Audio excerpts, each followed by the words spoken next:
Hello, welcome back to Bedtime Stories with the Wolfboro Public Library. My name is Mrs. Snowden, and we are going to continue on with the miraculous journey of Edward Tulane. And we are starting on chapter 15 tonight. So here we go. In the morning, the sun rose and the cricket song gave way to bird song, and an old woman came walking down the dirt road and tripped right over Edward. "Humph!" she said. She pushed at Edward with her fishing pole. "Looks like a rabbit," she said. She put down her basket and bent and stared at Edward.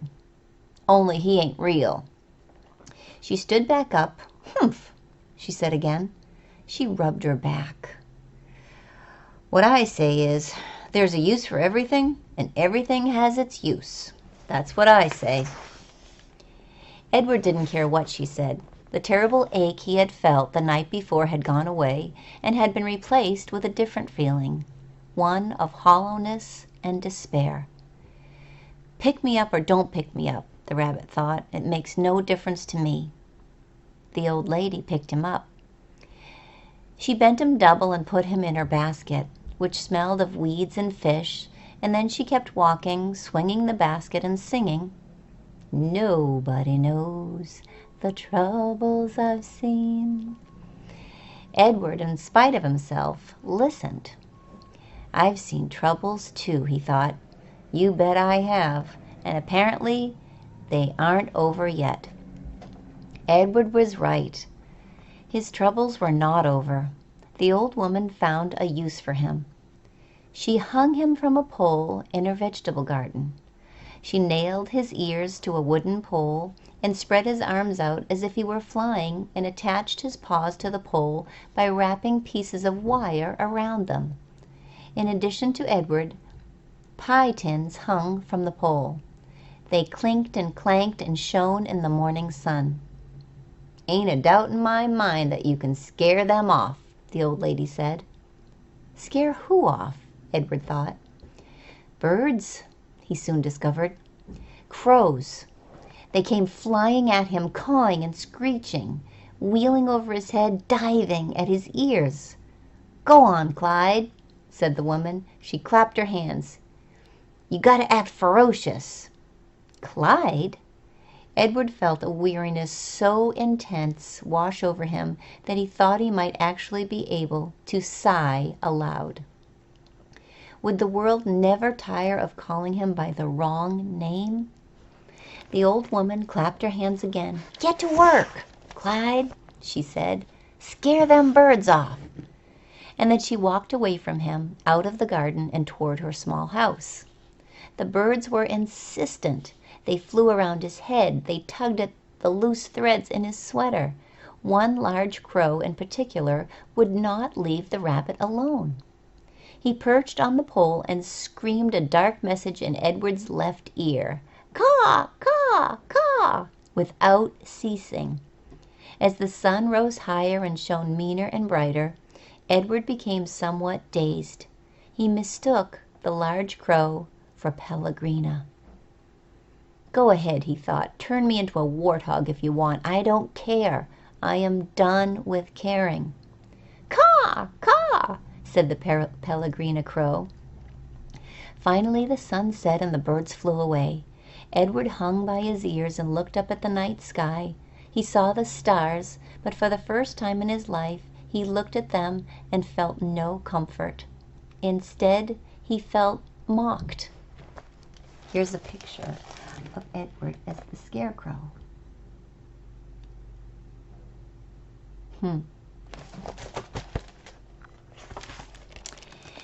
"You are down there alone," the stars seemed to say to him, "and we are up here in our constellations together." "I have been loved," Edward told the stars. "So," said the stars, "what difference does that make when you are all alone now?" Edward could think of no answer to that question. Eventually the sky lightened and the stars disappeared one by one. The birds returned and the old woman came back to the garden. She brought a boy with her. Chapter 16. And here's a picture of that boy.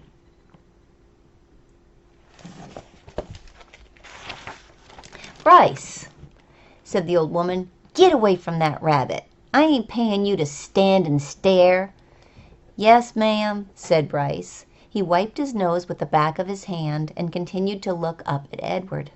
The boy's eyes were brown with flecks of gold shining in them. "Hey," he whispered to Edward. A crow settled on Edward's head, and the boy flapped his arms and shouted, "Go on, get!" And the bird spread his wings and flew away. "Bryce!" shouted the old woman. "Ma'am," said Bryce, "get away from that rabbit. Do your work. I ain't gonna say it again." "Yes'm," said Bryce. He wiped his hand across his nose. "I'll be back to get you," he said to Edward. The rabbit spent the day hanging by his ears, baking in the hot sun, watching the old woman and Bryce weed and hoe the garden. Whenever the woman wasn't looking, Bryce raised his hand and waved. The bird circled over Edward's head, laughing at him. What was it like to have wings? Edward wondered. If he had had wings when he was tossed overboard, he would not have sunk to the bottom of the sea. Instead, he would have flown in the opposite direction, up into the deep, bright blue sky. And when Lolly took him to the dump, he would have flown out of the garbage and followed her and landed on her head, holding on with his sharp claws. And on the train, when the man kicked him, Edward would not have fallen to the ground. Instead, he would have risen up and sat on top of the train and laughed at the man. Caw, caw, caw.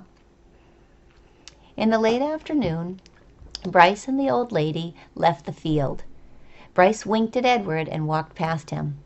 One of the crows lighted on Edward's shoulder and tapped with his beak on Edward's china face, reminding the rabbit with each tap that he had no wings, and that not only could he not fly, he could not move on his own at all in any way. Dusk descended over the field, and then came true dark. A whippoorwill sang out over and over again, "Whippoorwill, whippoorwill." It was the saddest sound Edward had ever heard. And then came another song, the hum of a harmonica. Bryce stepped out of the shadows. "Hey," he said to Edward. He wiped his nose with the back of his hand and then played another bit of song on the harmonica. "I bet you didn't think I'd come back, but here I am. I came to save you." Too late, thought Edward, as Bryce climbed the pole and worked at the wires that were tied around his wrists. "I am nothing but a hollow rabbit." Too late, thought Edward, as Bryce pulled the nails out of his ears. "I am only a doll made of china." But when the last nail was out and he fell forward into Bryce's arms, the rabbit felt a rush of relief, and the feeling of relief was followed by one of joy. Perhaps, he thought, it was not too late, after all, for me to be saved. Chapter 17. Bryce slung Edward over his shoulder. He started to walk. "I come to get you for Sarah Ruth," Bryce said. "You don't know Sarah Ruth. She's my sister. She's sick. She had her baby doll made out of china. She loved that baby doll. But he broke it." He broke it.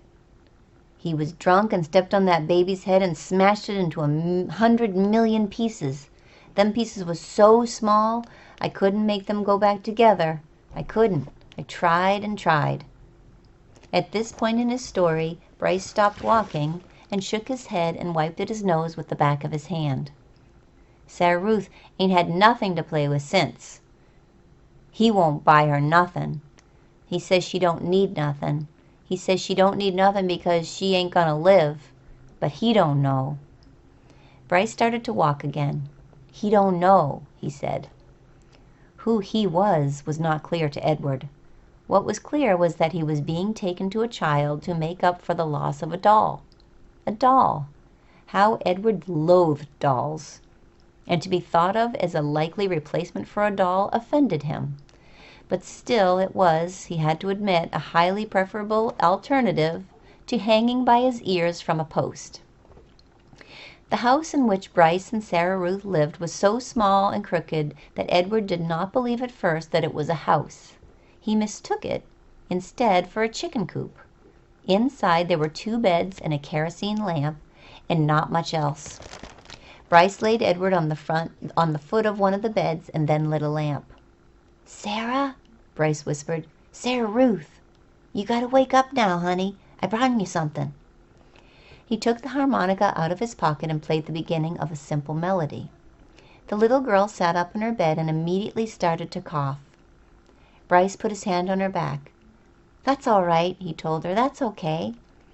She was young, maybe 4 years old, and she had white blonde hair, and even in the poor light of the lamp Edward could see that her eyes were the same gold-flecked brown as Bryce's. "That's right," said Bryce. "You go on ahead and cough." Sarah Ruth obliged him. She coughed and coughed and coughed. On the wall of the cabin, the kerosene light cast her trembling shadow, hunched over and small. The coughing was the saddest sound that Edward had ever heard, sadder even than the mournful call of the whippoorwill. Finally Sarah Ruth stopped. Bryce said, "You want to see what I brung you?" Sarah Ruth nodded. "You gotta close your eyes." The girl closed her eyes. Bryce picked up Edward and held him so that he was standing straight like a soldier at the end of the bed. "All right now. You can open them." Sarah Ruth opened her eyes, and Bryce moved Edward's china legs and china arms so it looked as if he were dancing.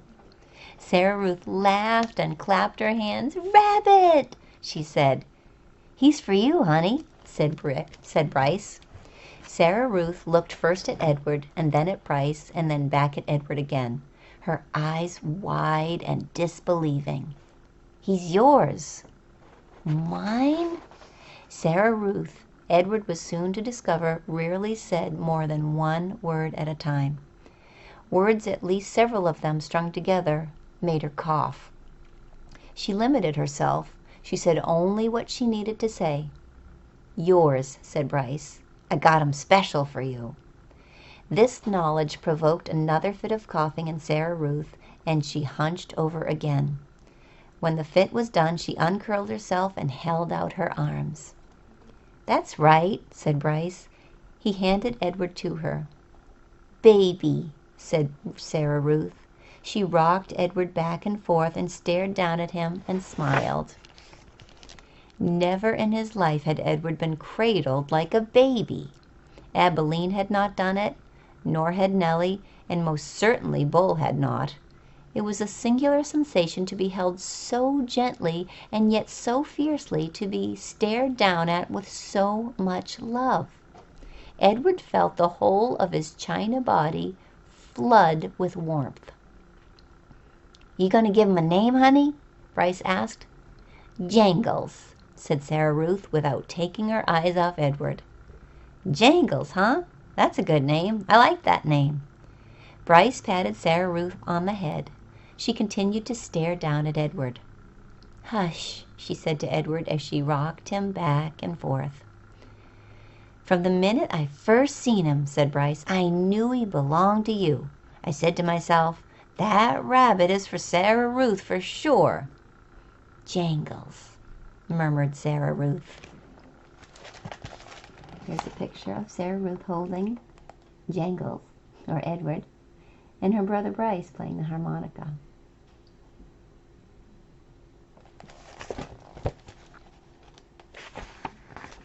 Outside the cabin, thunder cracked, and then came the sound of rain falling on the tin roof.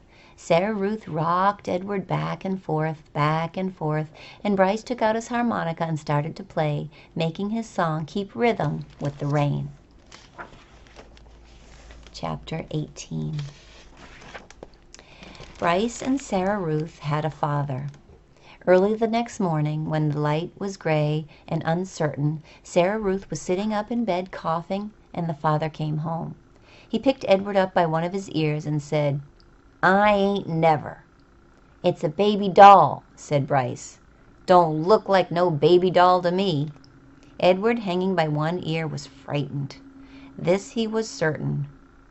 was the man who crushed the heads of China dolls. "Jangles," said Sarah Ruth between coughs. She held out her arms. "He's hers," said Bryce. "He belongs to her." The father dropped Edward on the bed, and Bryce picked up the rabbit and handed him to Sarah Ruth. "It don't matter anyway," said the father. "It don't make no difference. None of it." "It does so matter," said Bryce. "Don't you sass me," said the father. He raised his hand and slapped Bryce across the mouth, and then he turned and left the house. "You ain't got to worry about him," said Bryce to Edward. "He ain't nothing but a bully, and besides, he don't hardly ever come home." Fortunately, the father did not come back that day. Bryce went out to work, and Sarah Ruth spent the day in bed holding Edward in her lap and playing with a box filled with buttons. "Pretty," she said to Edward, as she lined up the buttons on the bed and arranged them into different patterns. Sometimes when a coughing fit was particularly bad, she squeezed Edward so tight that he was afraid he would crack in two. Also, in between coughing fits, she took to sucking on one or the other of Edward's ears. Normally, Edward would have found this intrusive, clingy behavior very annoying. But there was something about Sarah Ruth. He wanted to take care of her. He wanted to protect her. He wanted to do more for her. At the end of the day, Bryce returned with a biscuit for Sarah Ruth and a ball of twine for Edward. Sarah Ruth held the biscuit in both hands and took small, tentative bites. "You eat that all up, honey. Let me hold Jangles," said Bryce. "Him and me got a surprise for you." Bryce took Edward off in the corner of the room, and with his pocket knife he cut off lengths of twine and tied them to Edward's arms and feet, and then tied the twine to sticks of wood. "See, all day I've been thinking about it," Bryce said. "What we're going to do is make you dance. Sarah Ruth loves dancing. Mama used to hold on to her and dance around the room." "You eating that biscuit?" Bryce called out to Sarah Ruth. "Uh-huh," said Sarah Ruth. "You hold on, honey. We got a surprise for you." Bryce stood up. "Close your eyes," he told her. He took Edward over to the bed and said, "Okay, you can open them up now." Sarah Ruth opened her eyes. "Dance, Jangles," said Bryce, and then moving the strings with the sticks with his one hand, Bryce made Edward dance and drop and sway. And the whole while, at the same time, with his other hand, he held on to the harmonica and played a bright and lively tune. Sarah Ruth laughed. She laughed until she started to cough, and then Bryce laid Edward down and took Sarah Ruth in his lap and rocked her and rubbed her back. "You want some fresh air?" he asked her. "Let's get you out of this nasty old air, huh?" Bryce carried his sister outside. He left Edward lying on the bed, and the rabbit, staring up at the smoke-stained ceiling, thought again about having wings. If he had them, he thought, he would fly high over the world to where the air was clear and sweet, and he would take Sarah Ruth with him. He would carry her in his arms. Surely, so high above the world, she would be able to breathe without coughing. After a minute, Bryce came back inside, still carrying Sarah Ruth. "She wants you too," he said. "Jangles," said Sarah Ruth. She held out her arms. So Bryce held Sarah Ruth, and Sarah Ruth held Edward, and the three of them stood outside. Bryce said, "You gotta look for falling stars. Them are the ones with magic." They were quiet for a long time, all three of them looking up at the sky. Sarah Ruth stopped coughing. Edward thought that maybe she had fallen asleep. "There," she said, and she pointed to a star streaking through the night sky. "Make a wish, honey," Bryce said, his voice high and tight. "That's your star. You make you a wish for anything you want." And even though it was Sarah Ruth's star, Edward wished on it too.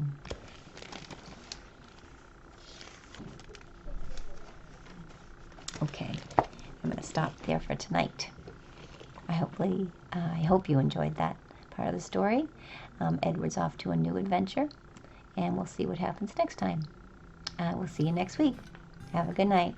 Bye.